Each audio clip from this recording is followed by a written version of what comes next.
This is a regular meeting of the City Council of WPCA. It is 6:30 p.m. Today is Monday, December 19, 2022.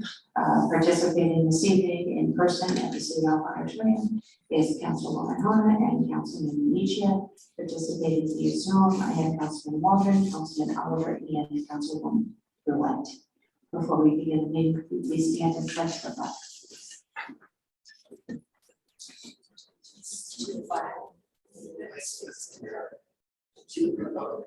For which it stands, one nation, under God.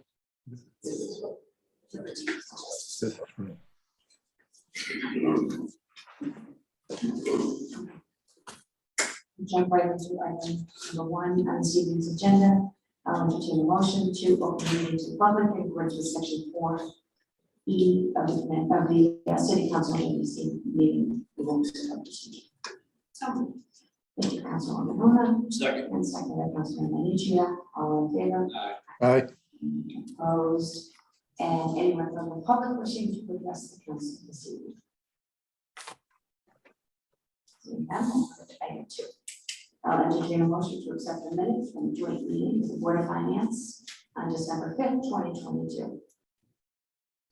This is 2A, I'm sorry. So moved. Thank you, Councilman Oliver. Second. Second by Councilman Waldron.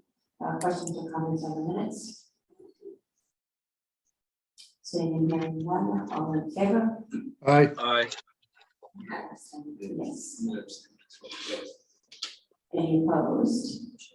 And for the record, 2 abstentions would be Councilman Minichia and Councilwoman Hona. So 2B, I'll entertain a motion to accept the minutes from the joint meeting with the Board of Finance and Board of Education on December 5th, 2022. So moved. Thank you, Councilman Waldron. Second. Thank you, Councilman Oliver. Are there questions or comments on these minutes? Hearing none, all in favor? Aye. Aye. Any opposed? And the abstentions go to Councilwoman Hona and Councilman Minichia. And 2C, I'll entertain a motion to accept the regular meeting minutes for December 5th, 2022. So moved. Councilman Hona, Second. second by Councilwoman Roulette. Questions or comments on the minutes? Hearing none, all in favor? Aye. Aye. And abstentions again go to Councilwoman Hona and Councilman Minichia. Not the famous 3 meetings, but there were 3 meetings that morning. Yeah. So item 3, I'll entertain, it doesn't really require a motion. But for purposes of opening the floor for Q&A, I'll entertain a motion to accept presentation by Economic Development Director regarding potential applications for the Community Investment Fund 2030. So, thank you, Councilwoman Hona. Second. And second by Councilman Minichia. All in favor? Aye. And Krista is here this evening. Aye. Sorry. That's adorable. Yeah, I apologize. I probably shouldn't even go on. I had my surgery last week and my son and grandson brought me dinner. So if I'm interrupted by a 2-year-old, my apologies. No problem. So good evening. There's a lot of slides here. Some of them will go through pretty quickly, but if you have any questions, just we can discuss them as we go through. This is regarding the Community Investment Fund 2030 and 2 proposed applications to this current grant round. Next slide.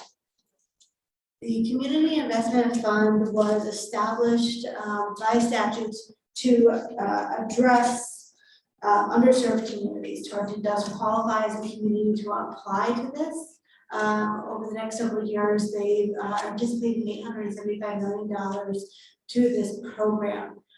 They want us to think big. They want projects to come before that, and even if there are multiple phases. So that's what we've been looking to do.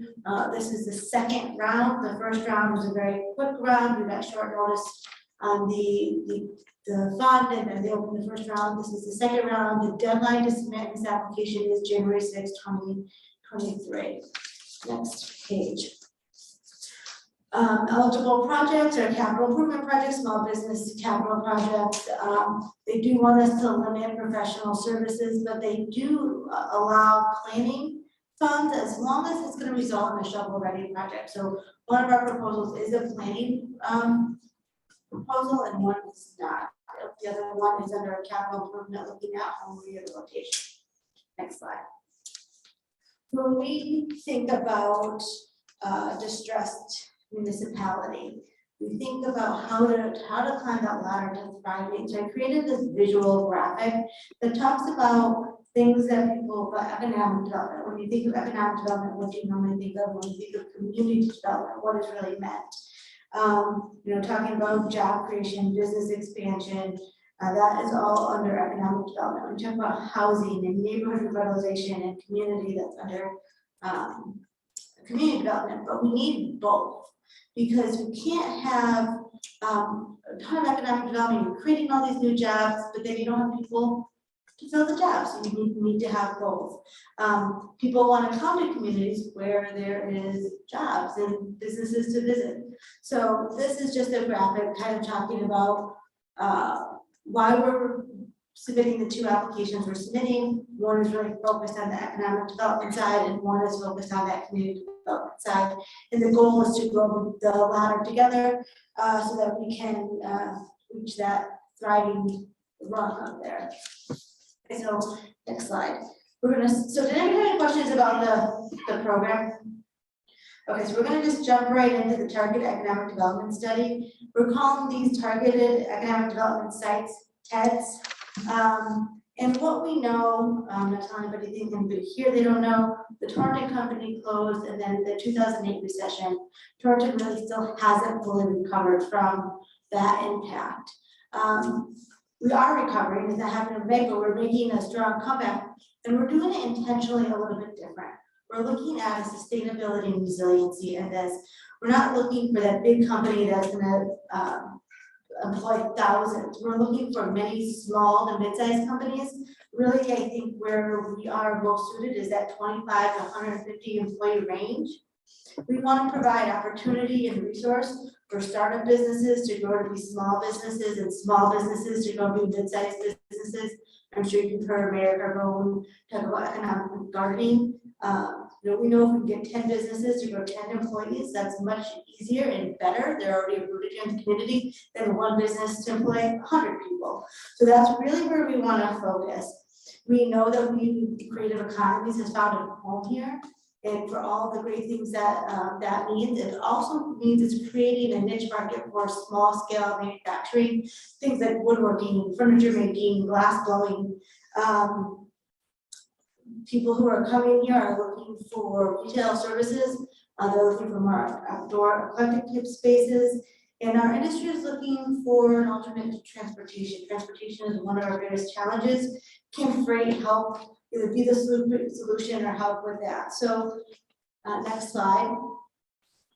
So this is what we're meaning to focus on. And when we look at why are we doing this? Why are we not seeing this growth? Well, we don't really have the space available to accept these demands. We get calls very often, and we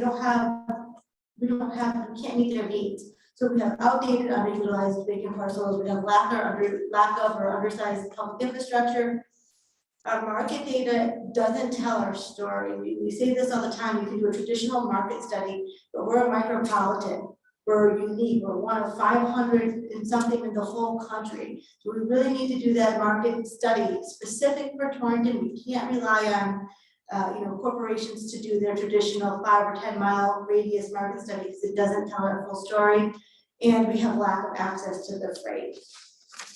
So next slide, how do we want to conquer this? How do we want to get over this? We really want to identify TEDs, our targeted economic development sites, that have potential for growth, identify what the barriers are, create public-private partnerships that leverage that private investment into our community and into these sites, and then update the market studies and the market demand so we can really tailor what we're designing for and what we're trying to build to what is needed in the community and what the community can support. Ultimate goals, job growth, business growth, and a vibrant community. I just threw this in here. We need to do some planning and design before we can do the implementation of this. So we're still in that step one for the most part of that planning and just design. Next slide. But we've already done a lot of work in this. We've identified 2 targeted economic development sites that are down on South Main Street. They're adjacent to each other. They're the OG sites.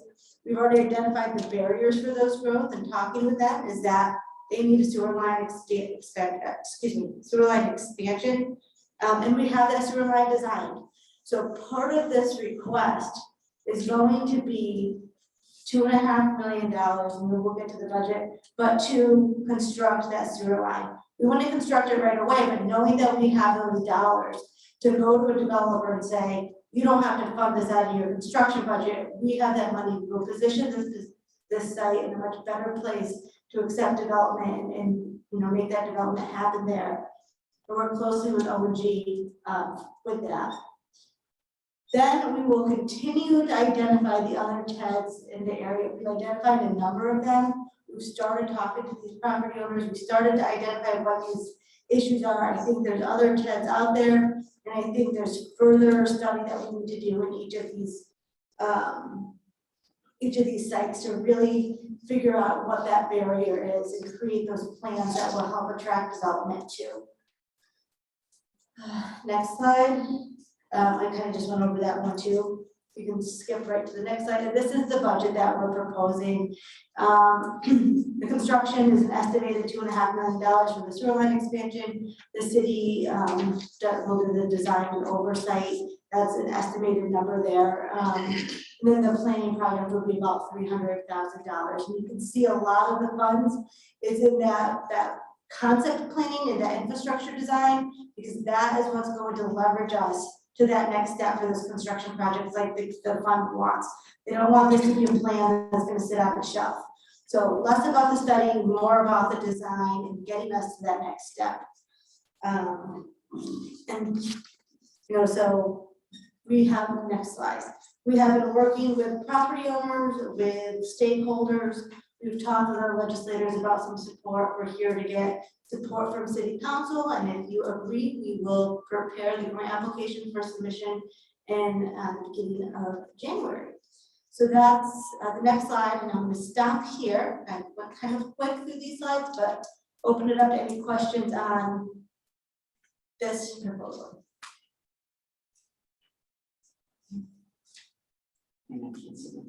Any questions? Just for the record, Councilwoman Lewis did have to log off, as she said, she's just recovering from surgery. So if we have a quorum, she did jump off.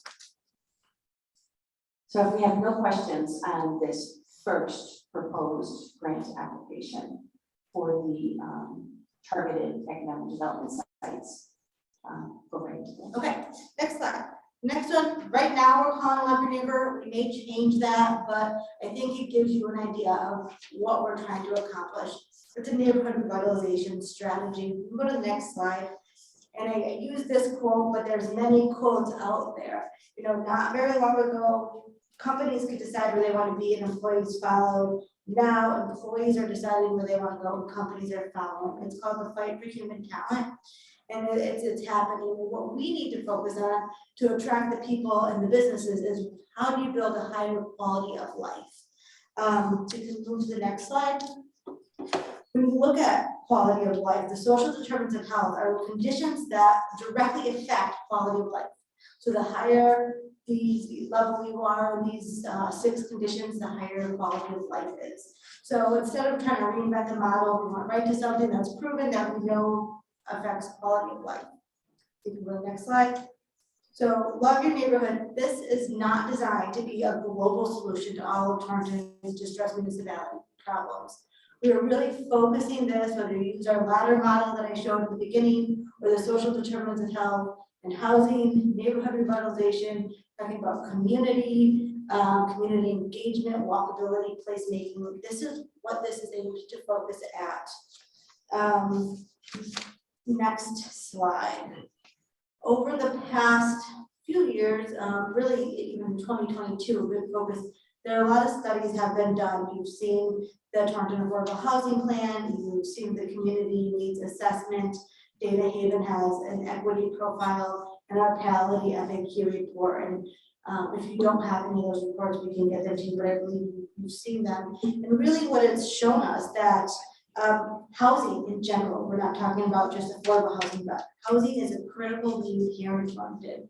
That we have 60% of our units were built before 1970, which is critical here because that's when the lead laws came into place. We have older housing stock, and 35% of all our housing units are considered housing burdens, which means they don't necessarily have the money to invest back into their property.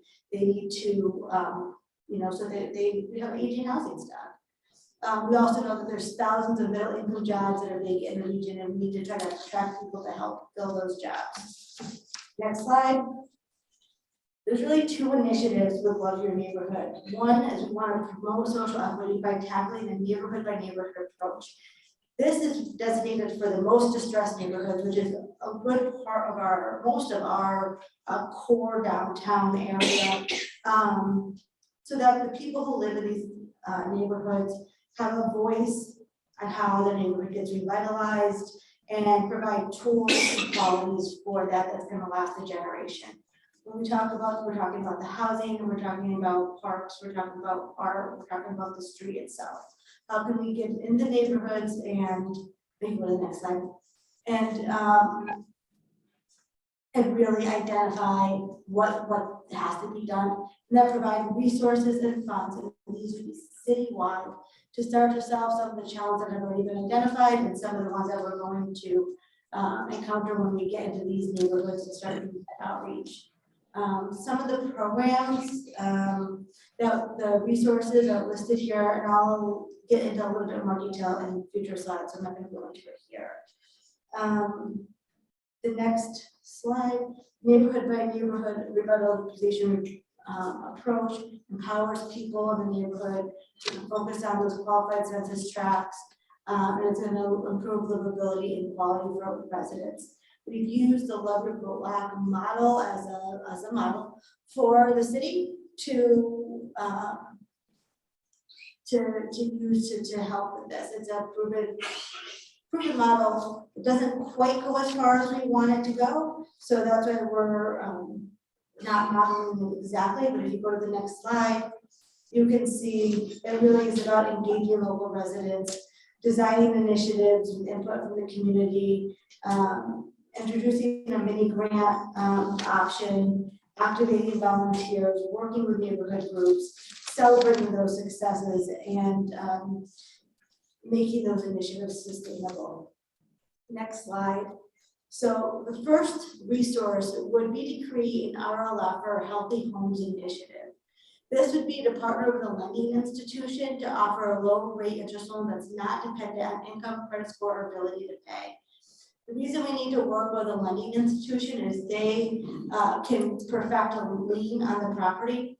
The goal would not be to foreclose on these liens. In fact, they would agree to not foreclose on the liens, but the loan would be a lien. So if somebody was not able to pay, they would still have access to these funds to improve their housing conditions. When the property transfers, that lien would be paid. This is similar to the small cities approach.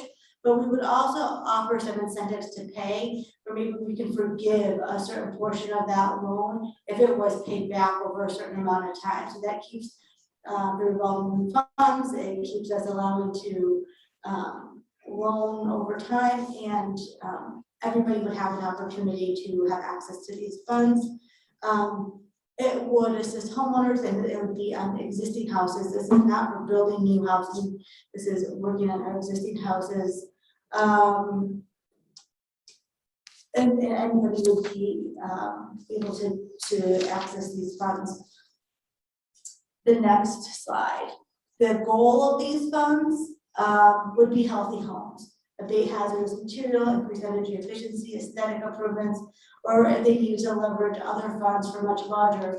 This is not about additions or, granite countertops or swimming pools, but it's really about those healthy home initiatives. Next slide. We know in a lot of our neighborhoods, they're mixed-use neighborhoods, they have commercial properties, we want to make sure we're addressing those as well. Our facade program has been very successful. This year, we've granted $703 in grants and we leveraged an additional $725,000.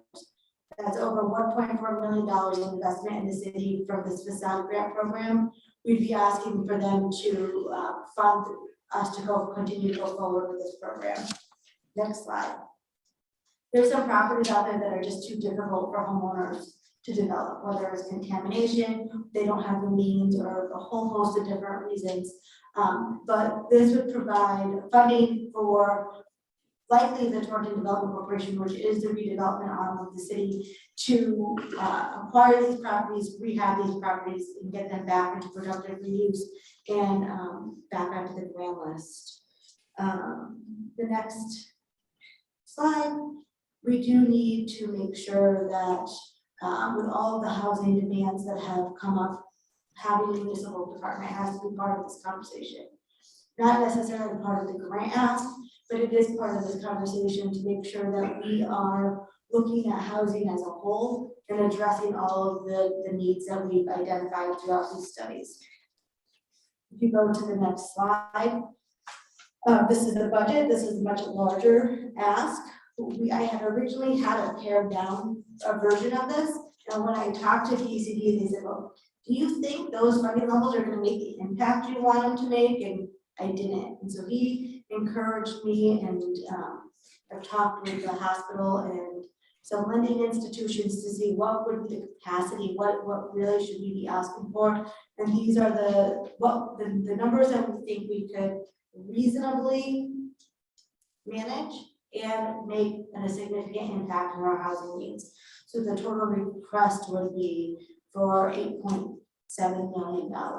You'll see in here, there is funds to really engage with the neighborhood and the volunteers and build those communities, pay them a small stipend to be that champion, help build trust between neighborhoods and city, help translate, help, tell us what it is that they need. So the same next slide is the same next steps. We've been working on stakeholder support, the Harvard Healthcare is supportive of this, the Torrington Area Health District is. We've already been working with them on the lead abatement grants to our ARPA funding,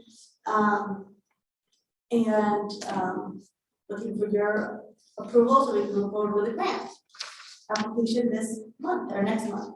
So I know that's a much bigger request and a bigger project. So next slide, if you have any questions, I'm happy to answer them. So the floor is open. I think the only thing that I would add to Rista's presentation here is what this council has heard over the last couple of months with the affordable housing plan are questions and actually a charge back for us. What are we doing to support the existing housing? We have great loans, we have great homes in neighborhoods that were very vital and provided great opportunities for multiple family livings. So we wanted to look at this through the lens of how are we going to enhance the existing housing stock? Cannot all be new healthy housing. We want to make the housing stock that we have healthy. The partners that are at the table with us, Harvard Healthcare, through their community health needs assessment, CHINA, as its acronym indicates, identified that there's roughly 10% of our housing stock that is vacant. And utilizing this strategy is how can we help those property owners activate those spaces? What are the hurdles or barriers that keep them from renting out those spaces and renting them out at a reasonable rate? With the state's requirement that we establish a fair rent commission, we want to make sure that this is not going to be all stick, there's going to be some carrot. So that's the impetus for the Love Your Neighborhood piece. Oh, if you have questions or comments. Please, Councilwoman. It's fabulous. It's exciting. My one kind of question, I see that you made a note about talking, assuming the after Smart and Savings Bank about what would be sustainable for funding. Have you had any conversations with banks that will be interested in taking this kind of a program on? And We have, I'm hesitant to you don't have to say name names, I just. because the boards haven't approved it, but we have had those conversations and, this is where we're trying to figure out where that best agency to issue these loans were, and it is a lending institution. It can't be their foundation arm or anything else because otherwise you can't perfect the lien. You have to go through this underwriting process and we can waive all the traditional requirements, but once you go through that, you can perfect that lien and put that lien on the property. So it will be a partnership with a lending institution. It may be a partnership with more than one lending institution. But we do know that there is interest out there, and I'm confident that we can, if we get awarded this funds, we can, come to that agreement. One of the things in the slide, and also whenever we discuss a grant application, or seeking any of these one-time revenues, despite the fact that this is a considerable ask, which will probably take a number of years to go through. My charge back is always, how are we going to make this sustainable? So you will see that on one of these slides, Rista did include the sustainability piece under the municipal housing department. They're not numbered. It's, I think, the fourth page from the end. Sustainability will come from anticipated revenue that the city will receive from the campus sales. So your thought, I was happy to see that.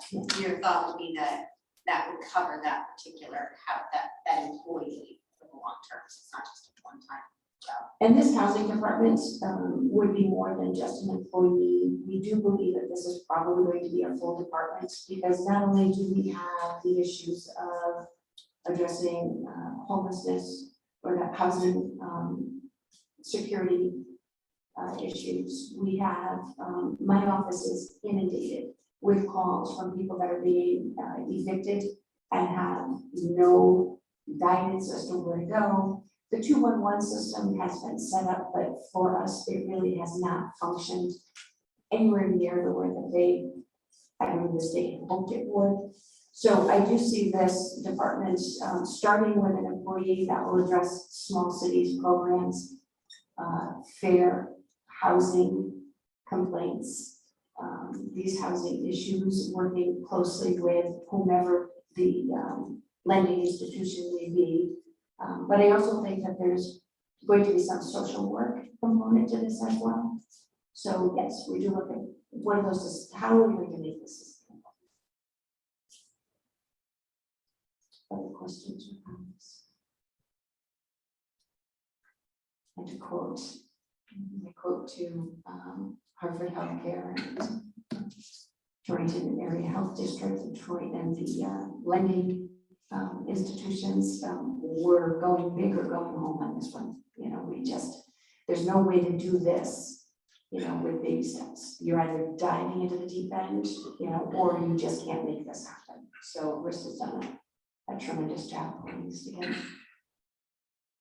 If there are no questions, then we're going to our agenda item, which then requires the council to take action. And we'll start with the Love Your Neighborhood.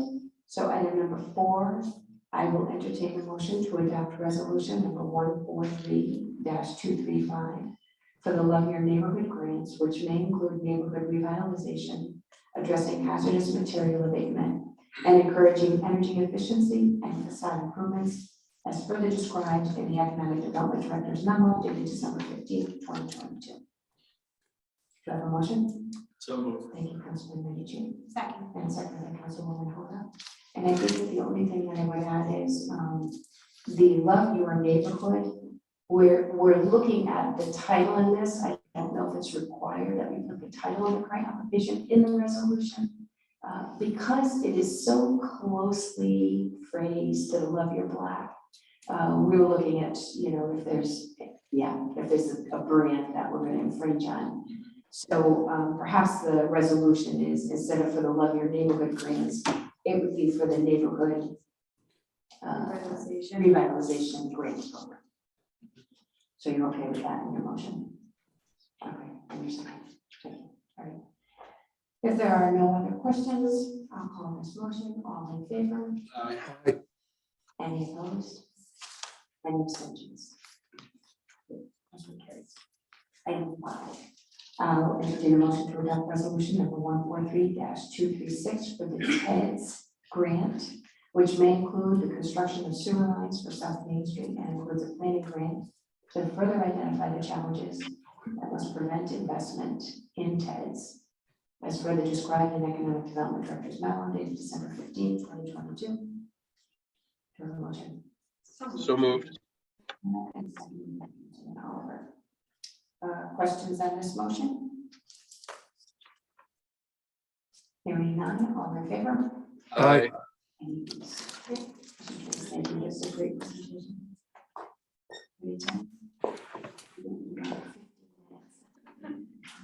That was too much worth of work in 15 minutes. All right, moving to item 6, I'll entertain a motion by the City Council here enacting the Lead Pollution Control Authority to approve the following payments from Fund 490 Sanitary Sewer Capital Improvement.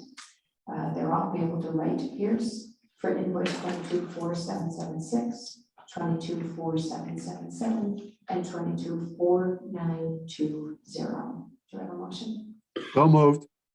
Councilman Wallman? Second. And second, Councilman Minichia. Motion on these invoices. Hearing none, all in favor? Aye. Any opposed?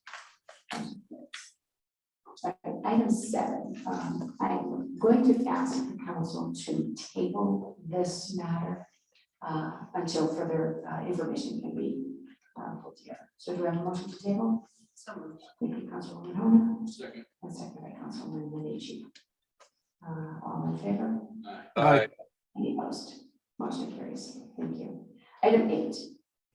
I'll entertain a motion by City Council to accept the recommendation of the Parks and Recreation Commissions and Public Works Director to authorize the mayor to negotiate and execute a contract with New Line Skate Parks of Edgewater, Florida, for the design and construction of a new city joint skate park to be located at Lee's Best Park.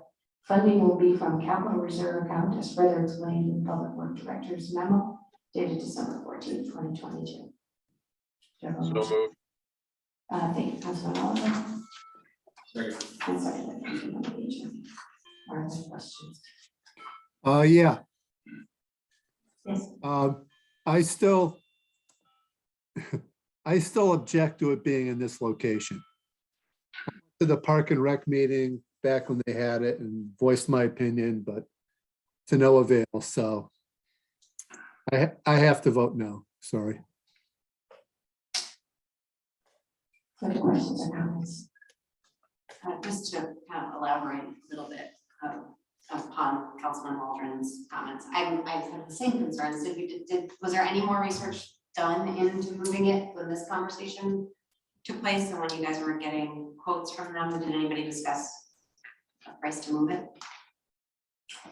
So I'll call Ray up. No, the commission, who was in charge of the parks, or in charge of developing the particular charter, decided after and all of those meetings were held and they were public and the minutes are all available.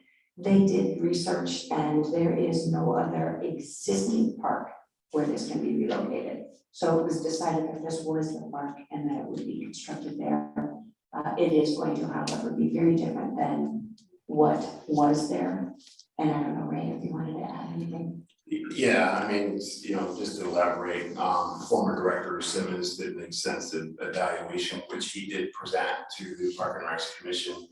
And it was ultimately, his recommendation that the best fit, the best place to put the new skate park would be at Lee's Best. This park will look nothing like the park that you see. It will be a concrete park, all designed new landscape parks, to kind of give you some examples of, parks that they've designed across the country. They are at the forefront of concrete, shotcrete parks. And, part of what we're, is, as we go through the design process and get community, involvement is, blending that park into the natural landscape. There was, we discussed, local artists. So it's gonna be a lengthy process in the coming up with the final design. But the Park and Rec Commission did vote that they wanted the new skate park at Elizabeth.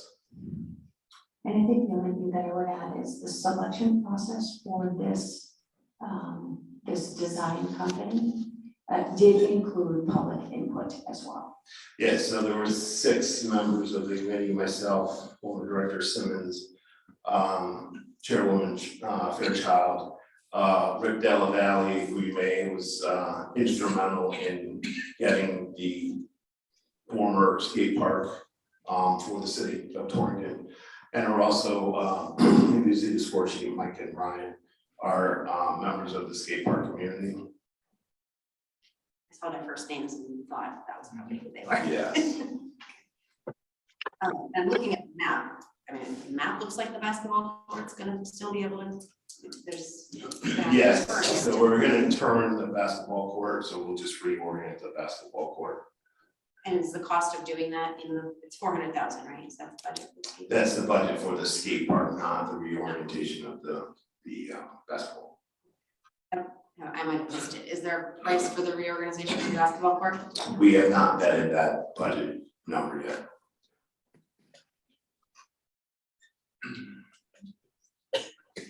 The floor is still open for questions. All right. There being no further questions, I'm going to call the motion. All in favor? Aye. And opposed? No. No, So that's a tie, which calls to me to break the tie, and I will vote in favor of this motion. So motion passes. And thank you, Ryan. Thank you. I'll make a motion to appoint Molly Hogan as a member of the Arts and Culture Commission for a 4-year term set to expire on December 31st, 2026. So moved. Thank you, Councilwoman Hona. Second. And second. Questions or comments on the motion? Hearing none, all in favor? Aye. Any opposed? Motion carries. Item 10, I'll entertain a motion to approve ONG's recommendation to award a contract to OWI Contractors LLC in Stratford for the contract amount of $8,772,200 plus any accepted alternatives for bid package 2.10, general trainings for the Torrington Middle School High School Central Administration Building, phase 2 of 3, site and building construction, abatement and demo of existing building project per ONG's letter dated December 13th, 2022. And this is pending approval. Did they approve on Thursday? Good, okay. So scratch the pending approval as approved by the building committee and the Board of Education on Thursday, December 15th. Do I have a motion? So moved. Thank you, Councilwoman Hona. Second. And secondly, Councilman Minichia. Questions or comments? Hearing none, all in favor? Aye. Any opposed? Motion carries. Item 11, I'll entertain a motion on recommendation of the Building Committee Subcommittee. Vote to award the agreement for construction administrative services to BL Companies of Marion for Building Committee co-chairs memo dated December 14th, 2022. Again, as approved by Building Committee and Board of Education on Thursday, December 15th. Do you have a motion? So moved. So moved. And I heard Councilman Oliver. Questions? Hearing none. All in favor? Aye. Any opposed? Motion carries. Item 12, I'll entertain a motion to release the liens listed in Corporation Council's memo dated December 19th, 2022. So, Councilwoman Hona. Second. And second by Councilman Minichia. Are there questions on the list or Councilman's agenda or memo? Hearing none, all in favor? Aye. Any opposed? Motion carries. Item 13, I'll entertain a motion to accept the recommendation of the tax collector and authorize the tax refunds indicated on the list dated December 19th, 2022. So moved. Councilman Wong. Second. And second by Councilman Oliver. Questions on the memo? Hearing none, all in favor? Aye. Any opposed? Motion carries. Item 14, I'll entertain a motion to accept the recommendation of the tax collector and authorize the sewer use refunds indicated on the list dated December 19th, 2022. So moved. Councilman Waldron, Second. and second by Councilwoman Hona. Questions? Hearing none, all in favor? Aye. Aye. Motion carries. Item 15, I'll entertain a motion to consider business by departments. So moved. Second. Second by Councilman Oliver. All in favor? Aye. Any opposed? Motion carries. Anything, Kelsey's from, anything from the WPCA? Nothing for me, thank you. Thank you. Mr. Jerome? Nothing there, thank you. And anything from the city clerk's office? And is Corporation Council on? Yes, I am, Mayor. Nothing, thank you. Okay, thank you. Then we'll move into item 16, and I'll entertain a motion to consider business by mayor and members. So moved. Thank you, Councilwoman Hona, and second by Councilman Oliver. All in favor? Aye. Any opposed? Motion carries. Starting this, anything this evening, Councilman Waldron? Oh, yeah. It's been a great week for my family. I added 2 grandchildren in the last week. Congrats. I got a granddaughter that was born a week ago on the 9th. And then my daughter had a preemie. My grandson is 2 months premature. He's in Hartford Hospital, so he's doing well.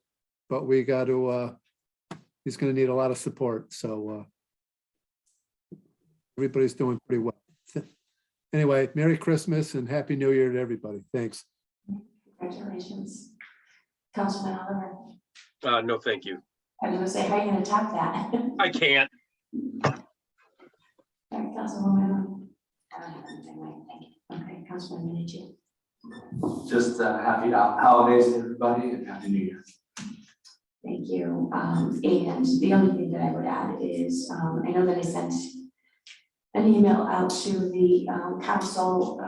You're all aware that we did receive $1.5 million from DECT to start addressing the blighted conditions at the former Hotchkiss Mill.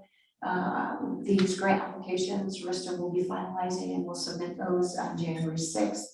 And we continue to keep our fingers crossed because we have 2 more grants that we applied for and hope to hear from DECT soon. Christmas Village is open. There's practically no line if you go there in the mid-afternoon. All right, item 17, I'll entertain a motion to open the meeting to public, so the, for public comment on agenda items only. So moved. Thank you, Councilman Waldron. Second by Councilwoman Hona. All in favor? Aye. Aye. Anyone from the public, agenda items only, please. Seeing and hearing none, we're going to move into 18, there being no further business before the board, I'll entertain a motion to adjourn. Second. And second by Councilman Minichi. All in favor? Opposed? Merry Christmas, everybody. Merry Christmas, everyone. That's it. See you next year.